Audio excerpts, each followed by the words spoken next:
Start. Classification of a borrower's account as fraud has the effect of preventing the borrower from accessing institutional finance for the purpose of business. Full stop. It also entails significant civil consequences as it jeopardizes the future of the business of the borrower. Full stop.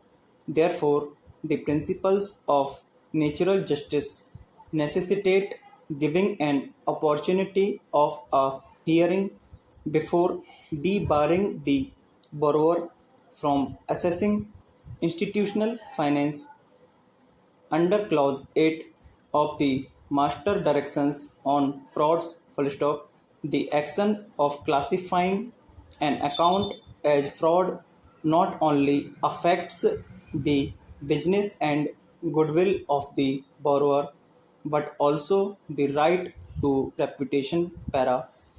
It is thus amply clear that one is entitled to have and preserve one's reputation, and one also has a right to protect it. Full stop.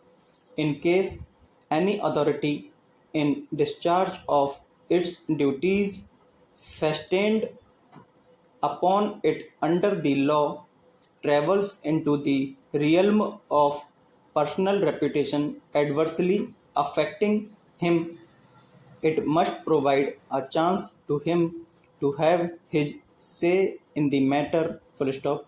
In such circumstances, right of an individual to have the safeguard of the principles of natural justice before being adversely commented upon is statutorily recognized, and violation of the same will have to bear the scrutiny of judicial review. Para. The RBI and the lender banks have contended that the master directions on frauds impliedly exclude the right to be heard. Full stop.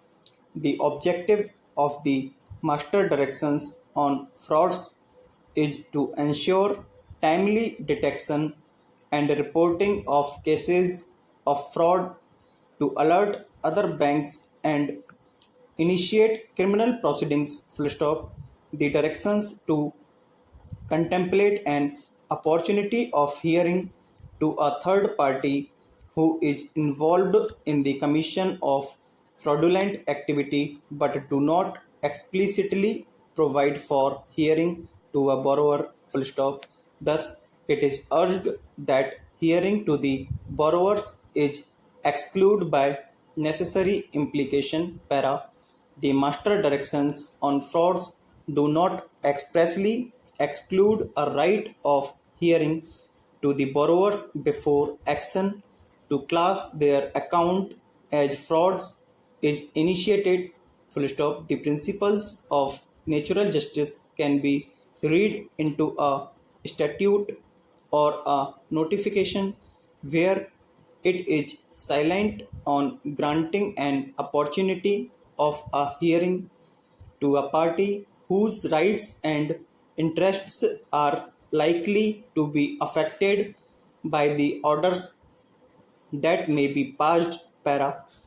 In short, the general principle, as distinguished from an absolute rule of uniform application, seems to be that where a statute does not in terms exclude this rule of prior hearing but contemplates a post decisional hearing amounting to a full review of original order on merits, then such a statute would be construed as excluding the audi alteram partem rule at the pre-decisional stage. Full stop.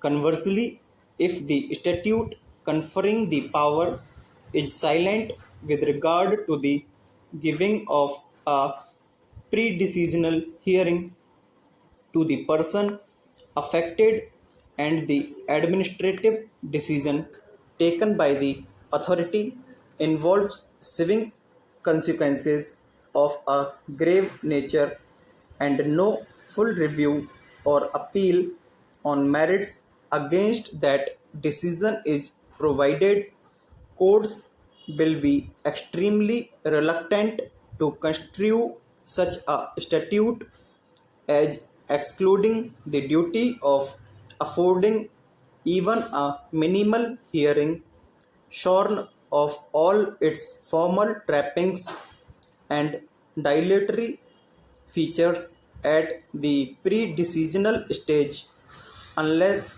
viewed programmatically. It would paralyze the administrative progress and frustrate the need for utmost promptitude. Stop.